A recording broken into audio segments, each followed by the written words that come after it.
Shalom, selamat malam Bapak Ibu Saudara yang saya kasih di dalam Tuhan Yesus Kristus. Pada malam hari ini kita akan membahas kembali tentang makna penyeberangan Laut Merah yang menggambarkan baptisan air. Sebelumnya kita bersatu dalam doa. Allah Bapa yang bertata dalam kerajaan surga, Bapa, di dalam nama Tuhan Yesus Kristus kami mengucap syukur kepadamu Tuhan. Kau sungguh baik bagi kami, Kau menyayangi kami, memelihara kami, memimpin hidup kami, menuntun hidup kami ke jalan-jalan Tuhan. Dalam kuasa Allah Roh Kudus, Allah penolong menghibur, sehingga kami berjalan di jalan Tuhan, menanti seluruh kehendak Bapa, dan kami mau berkenan di hati-Mu ya Bapa. Kami mau hidup dalam pertobatan, hidup dalam kekudusan, dan menerima pengampunan dan mengampuni orang yang bersalah kepada kami. Mengasihi Tuhan kami dengan segenap hati, jiwa, akal budi kekuatan kami, dan mengasihi manusia seperti diri kami sendiri.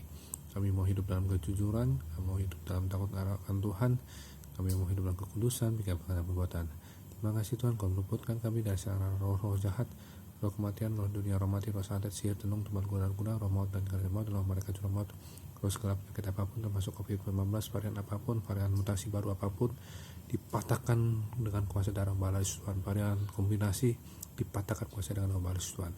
Pimpin aku Tuhan sebagai pembawa makna penyeberangan Laut Merah ini, gambaran baptisan air.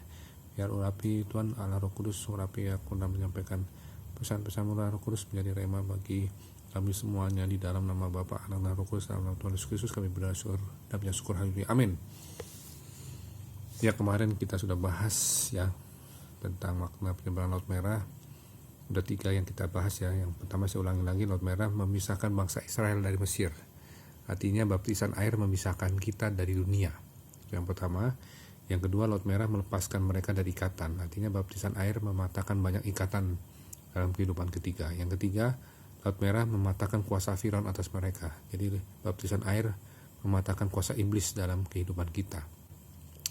Jadi makna keempat kita akan bahas ya. Jadi saya baca ulang lagi 1 Korintus 10 ayat 1-2. Israel sebagai suatu peringatan.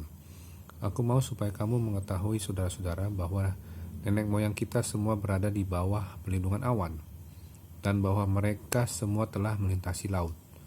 Untuk menjadi pengikut Musa, mereka semua telah dibaptis dalam awan dan dalam laut. Ya, saya ulangi lagi. 1 Korintus 10 ayat 1-2. Aku mau supaya kamu mengetahui saudara-saudara bahwa nenek moyang kita semua berada di bawah perlindungan awan, dan bahwa mereka semua telah melintasi laut. Yang kedua, ayat 2 maksudnya, untuk menjadi pengikut Musa mereka semua telah dibaptis dalam awan dan dalam laut ya. Jadi di sini yang keempat adalah Laut Merah menghancurkan musuh-musuh yang berusaha membuat mereka kembali ke Mesir. Jadi Laut Merah ini menghancurkan musuh-musuh yang berusaha membuat mereka kembali ke Mesir. Artinya apa? Baptisan air ini mematahkan pengaruh orang-orang yang berusaha menjerat kita kembali ke dalam dunia. Ya, jadi baptisan air ini mematahkan pengaruh orang-orang yang berusaha menjerat kita kembali ke dalam dunia. Ya, itulah baptisan air itu mematahkan pengaruh orang-orang yang berusaha menjerat kita kembali ke dalam dunia. Jadi baptisan air ini mematahkan pengaruh orang-orang yang berusaha menjerat kita kembali ke dalam dunia. Artinya bahwa pengaruh apapun dunia itu tidak akan berpengaruh kepada kita. Ya, karena kita sudah ditebus oleh darah yang mahal dari Yesus Kristus. Ya, dunia tidak bisa mempengaruhi kita harusnya. Karena dunia melihat semua sisinya gelap, buta. Ya. Kalau kita anak-anak terang, kita menerangi kegelapan. Ya, tidak ada yang tersembunyi. Dan kita harus pahami ini bahwa kita dalam kehidupan sehari-hari dunia berusaha untuk menggelapkan kita. Tapi kalau kita tetap terang kemuliaan Tuhan dinyatakan terus dalam kita setiap waktu, setiap detik, dan tidak pernah terang itu pudar, maka dunia tidak akan mempengaruhi kita. Makanya melalui baptisan air itu adalah salah satu sarana untuk kita tidak terpengaruh sama orang-orang yang membuat kita kembali lagi ke dunia. Karena kita punya konsep bahwa kita adalah anak-anak terang, kita bukan berasal dari dunia. Tetapi banyak anak-anak Tuhan ya yang tidak menyadari ini, bahwa kegelapan ini kadang-kadang mereka bukan menyinari dengan kegelapan, tapi mereka menjadi gelap, memilih menjadi gelap. terang yang ada pada mereka itu dipadamkan. Nah, itu yang bahayanya anak-anak Tuhan. Kenapa bisa begitu? Karena mereka mengizinkan kegelapan itu masuk dengan segala konsekuensi yang menurut kaidah hukum itu masih dalam batas normal. Ya, contohnya apa ya? Misalnya kita berusaha untuk ya misalnya nggak ada masalah, misalnya kita menonton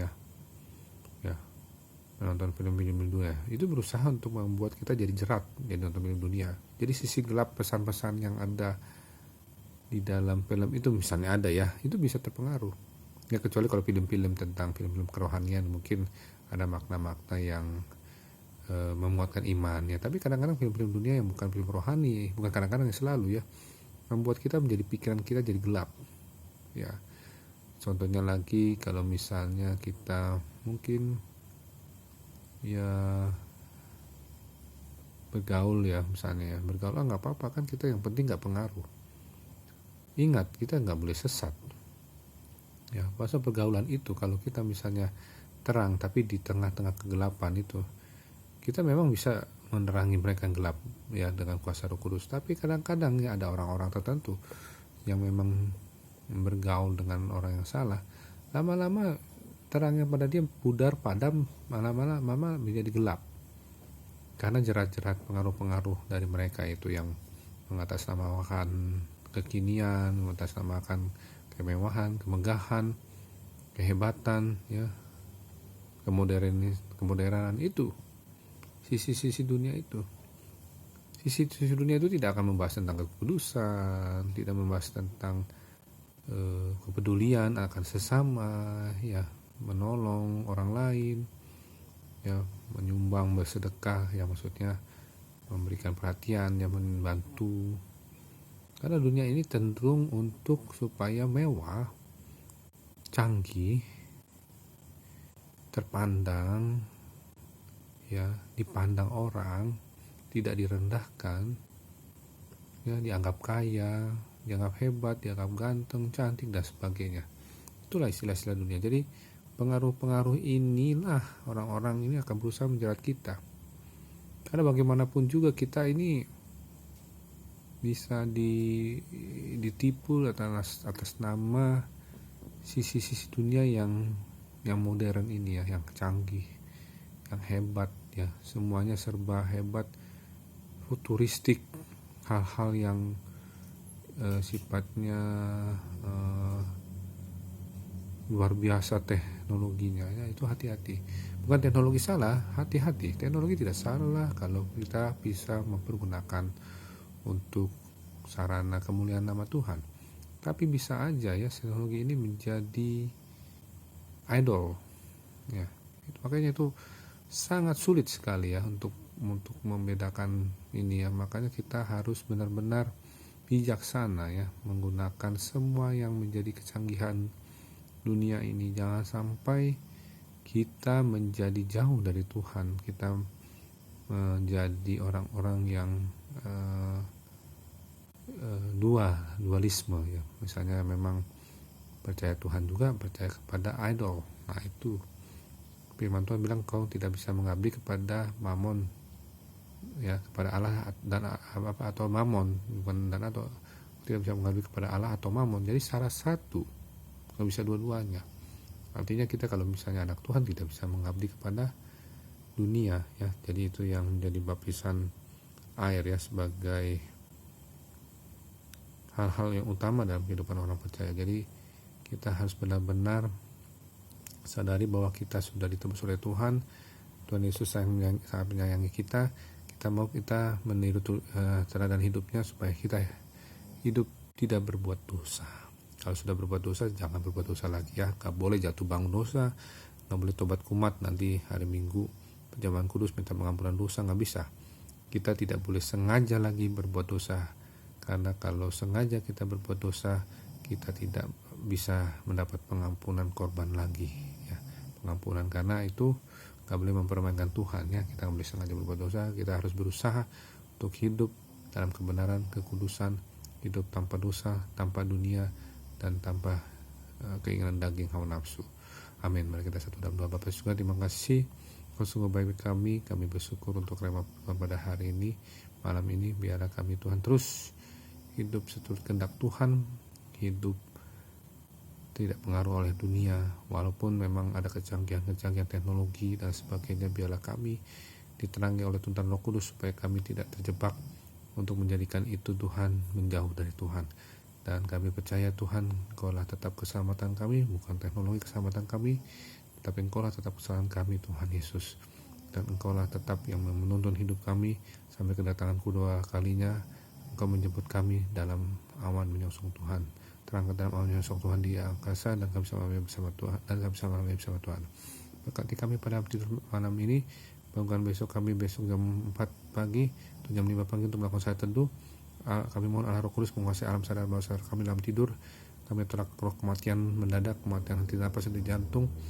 Kami tolak hiposia, gagal napas tipe 1, kami tolak tipe 2, kami tolak intubasi di ventilator. Kami tolak juga henti napas di jantung. Kami tolak sakit demam, akut abdomen, cuci darah, kanker tulang leukemia, kanker hati, kanker paru, sesak napas, korsaka, pendarahan otak. Kami tolak stroke, kami tolak sakit cuci darah. Kami kanker tulang, kanker sendi, kami tolak demam cikungunya. Kami tolak virus COVID-19, varian apapun, varian mutasi baru yang kombinasi dipatahkan kuasa dengan darah anak kembali Yesus Tuhan. Terima kasih Tuhan, kami menteraikan doa ini dalam nama Bapa, Anak dan Roh Kudus, dalam nama Tuhan Yesus Kristus kami berdoa sekali. Amin. Terima kasih, sampai jumpa besok. Tuhan Yesus berkati. Shalom.